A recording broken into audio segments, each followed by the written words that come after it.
Hey, Brian, Trent Tate with Mercedes-Benz of Birmingham. First and foremost, sir, thank you so very much for doing business with us yet again here at Mercedes-Benz of Birmingham, Alabama's premier Highline destination. What I wanted to do, since I could not be there to deliver that car properly when you received it yesterday in Georgia, I wanted to turn this camera around just to show you how I would personally set up that display system. You got the new MBUX super screen, so it's a lot of new stuff from your previous E-Class. So what I'm gonna do now is turn this camera around to get you a little bit more information. Not a lot different on the exterior of the vehicle. One thing you will notice is the new E-Classes have the recessed door handles. So typically when I walk up from being out of range to coming within range with the key, those will automatically pop out. But if you ever need to manually pop those out at any time, just simply put your hand over the sensor there and then they'll open up. So on the interior of the cab, Brian, you noticed all the new bells and whistles with the technology. So you've got the super screen, which is one of our most advanced display systems offered in any of our Mercedes-Benz product lineups. You're gonna have the 1, 2, 3 different screens here. All right, and it gives you a lot of versatility, okay? Because you can basically set up what you will on this screen over here for your passenger. You can set up just information. If you have a passenger riding with you, they can also sync in their personal cell device.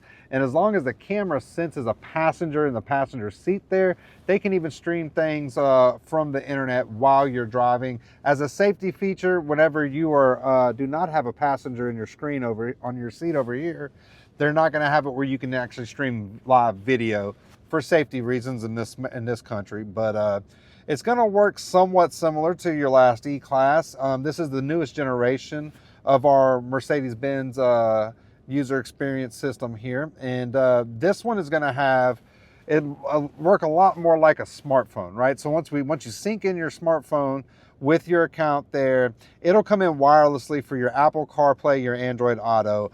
Of course, it's pretty self-explanatory. Navigation will take you into like your navigation system, your radio system.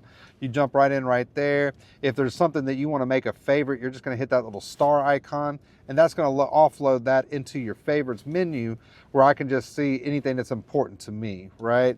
Of course, media for any kind of attached devices. Comfort is where you will find all of your settings for like ambient lighting.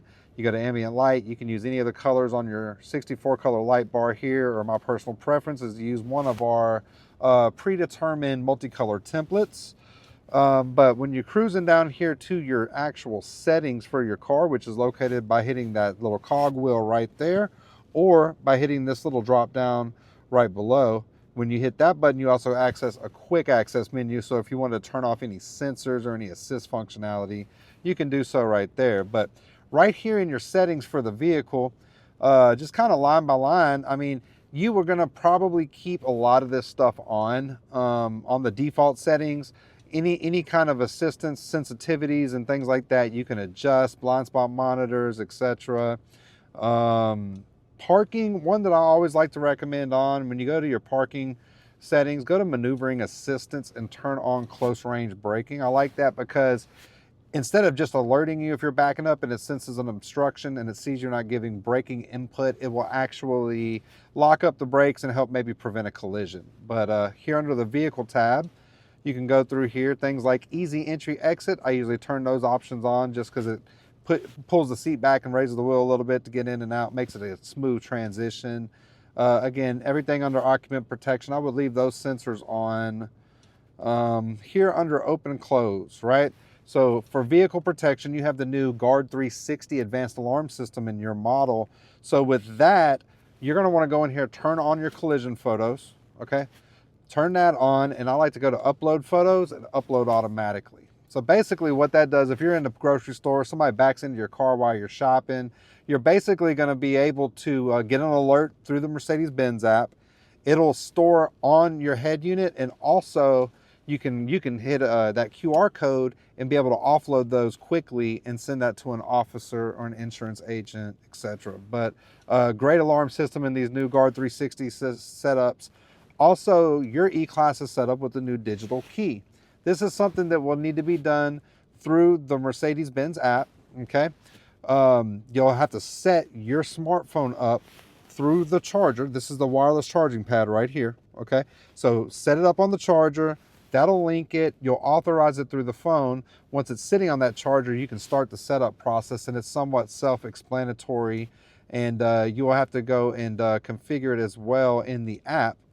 But it's pretty cool. I mean, the digital key version basically will allow you to put a fully functioning smart key in your Apple iPhone wallet. So running into the gym, no need to have a key. You can just hit double click that wallet, pull up your key, pull it close to the door, and it'll work just like a smart key.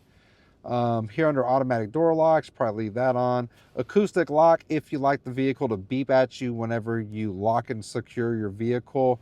I always leave on my automatic folding mirrors as well. Here under your light settings, I want to leave all of the dynamic lighting, low beams, and all that good stuff turned on. Locator lighting, again, I would recommend all of these things on.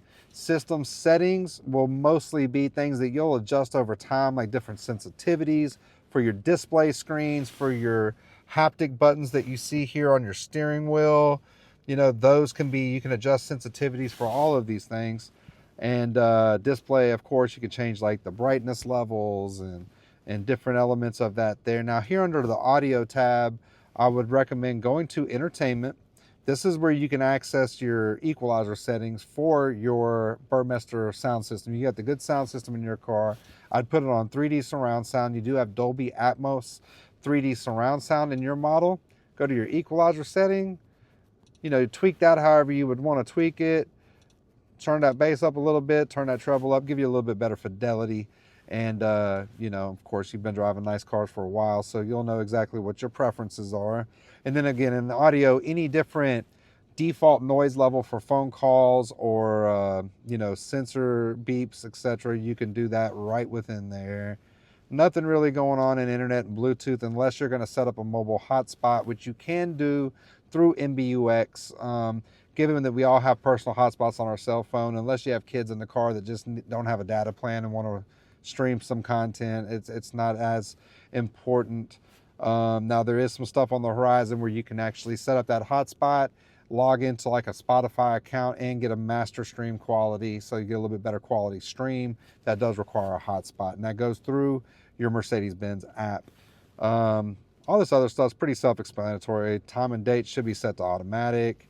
Software updates, again, will allow that to update your car and keep everything running fluidly. And on the steering wheel, the only real changes you'll see here, you'll notice a little bit different style for your wheel. Everything's capacitive touch now, okay? The left side display, which is your instrument cluster here, you can actually change by hitting this home button.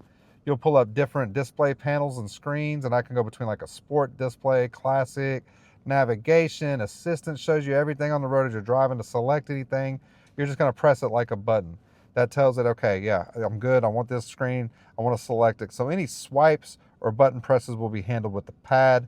Home brings up all your options. Of course, your standard cruise settings are all right here, and assistance features as far as that goes. And then this side of the steering wheel, you can access your right side displays here. You got your volume sliders. You can make and receive phone calls, answer them.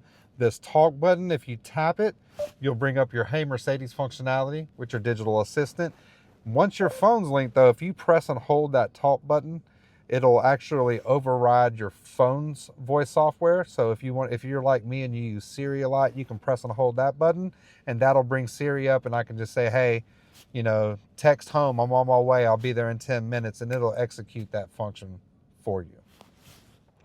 There you go, Brian. If you have any additional questions, please don't hesitate to contact me direct at 205-848-7017. Once again, I truly appreciate your business, sir.